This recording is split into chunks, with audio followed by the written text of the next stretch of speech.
এই মুহূর্তে সব করতে বড় খবর ভাই, আপনারা জানেন যে হাজী নুরুল ইসলাম ইন্তেকাল হয়ে গেছে। সে বসিরহাটে যে হারোয়াতে উপনির্বাচনে যে নওশাদ সিদ্দিকী জোট হয়ে লড়েছিল, কিন্তু ভাই তার আজকে রেজাল্ট বেরিয়ে গেছে। তো বাংলার অনেক মানুষ তারা নওশাদকে বলেছিল নওশাদ সিদ্দিকী হাওড়া জেলায় জিতবে। ভাই আমি কিন্তু কোনো রাজনীতি করি না, আমি আপনাদেরকে এখনও বলছি, পরেও বলছি, আমরা কোনো রাজনীতিতে জড়িত থাকি না। আমি বাস্তবটা মানুষের কাছে তুলে ধরি। সে নওশাদ সিদ্দিকী জোট এলে পিয়ারুল আর কয়েকজনাকে নওশাদ সিদ্দিকী প্রার্থী ওনাকে দিয়েছিলেন। তো এখন আমরা দেখতে পাচ্ছি ভোট গণনা হয়ে গেছে, তৃণমূলেরা বেলে অনেক অত্যাচার করছে। যে সোশ্যাল মিডিয়া দেখতে পাচ্ছি, আমি কোনটা সত্য কোনটা বাস্তব সেটা বলতে পারছি না, কিন্তু এখন ফুটেজ আমি পেয়েছি যে হারোয়া উপনির্বাচনে ভোটে তৃণমূল প্রত্যেকটা জায়গাতেই জয়ী হয়েছে। তো নওশাদ সিদ্দিকী যখনই লোকসভা নির্বাচনে লড়লো, যখনই ভোটে আবার লড়লো, তো নওশাদ সিদ্দিকী জিতছে না। কারণটা কি? আসলে কি নওশাদ সিদ্দিকী ভোট লুট করছে, না নওশাদ সিদ্দিকীর সাথে মানুষ ই করছে? ভাই আপনাদেরকে কী বলবো, বুঝাতে পারছি না আমি কি বুঝতে পারছি তো?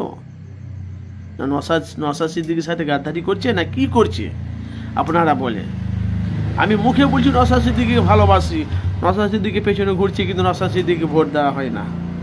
তো এইটা হলো নওশাদ সিদ্দিকীকে ভালোবাসে না ভালোবাসে না। আচ্ছা ভাই, সোশ্যাল মিডিয়াতে আপনারা দেখতে পাচ্ছেন পশ্চিমবাংলার আনাচে কানাচে প্রত্যেকটা জায়গাতে আপনারা জানেন একটাই আওয়াজ যে নওশাদ সিদ্দিকী ফুরফুরা শরীফে পীরজাদা নওশাদ সিদ্দিকী সত্যবাদী, উনি অন্যায়ের উপর প্রতিবাদ করে, অবশ্যই ভালো, ন্যায়ের পক্ষে থাকে। কিন্তু হাজী নুরুল ইসলাম ইন্তেকালে জোট হয়ে যে লড়লো, সেখানে কিন্তু আইএসএফ হেরে গেল। সিপিএম আইএসএফ জোট হয়েছিল, হেরে গেল, এখন তৃণমূল জয়ী হয়েছে। তো ভাই দেখেন, একটার পর একটা ঝামেলা হচ্ছে, একটার পর একটা অত্যাচার হচ্ছে। এখন সোশ্যাল মিডিয়া এখন ভাইরাল চলছে যে এখন বলে তৃণমূল হামলা করছে না আইএসএফ হামলা করছে, সেটা এখন বিস্ফোরক। সে আপনারা দেখেন অনেক চ্যানেলের মাধ্যমে দেখতে পাচ্ছেন আইএসএফ আর মানে তৃণমূলের সাথে বিএস মানে হাড্ডাহাড্ডি লড়াই হয়েছে, সেখানে তৃণমূল জয়ী হয়ে গেছে। ভাই আপনারা মতামত কি?